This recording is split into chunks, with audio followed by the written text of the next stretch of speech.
prépare visuellement, mais on chauffe sa voix aussi. Et donc pour chauffer sa voix, alors certaines personnes ont besoin de 15-20 minutes, d'autres personnes ont besoin d'1 heure, 1h20 pour chauffer leur voix. Visite des ateliers couture où sont confectionnés les costumes, passage par le maquillage et les perruques, et puis immersion dans la salle pour un aperçu des répétitions. La mise en scène d'un opéra mobilise du monde qui, pour la plupart, opère dans l'ombre.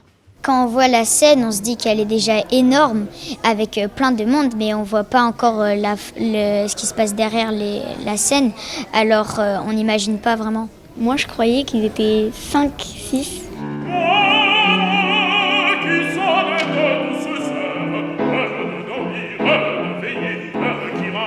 Nous avons eu des questions notamment sur une partie de pyrotechnie. Donc nous avons des accessoiristes qui travaillent avec le feu sur scène et les enfants étaient très intrigués par cette flamme qu'ils ont pu voir. Ils nous demandent aussi combien de temps dure un maquillage. Est-ce que cela prend 5 minutes? Et non, parfois ça prend 1 heure ou plus encore. Moi j'ai préféré le spectacle. Pourquoi? Parce que c'était bien. Ouais, toi? Moi, j'ai préféré les perruques. Et j'ai bien aimé aller dans la salle de couture.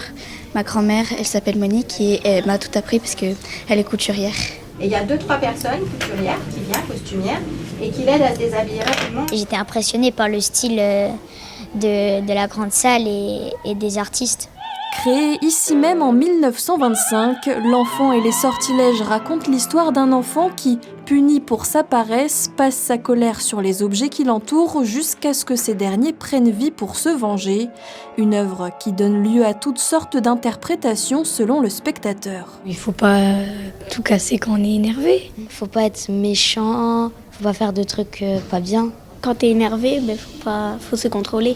L'Opéra de Monte-Carlo espère pouvoir reconduire ses immersions en coulisses pour faire découvrir les métiers cachés de la scène.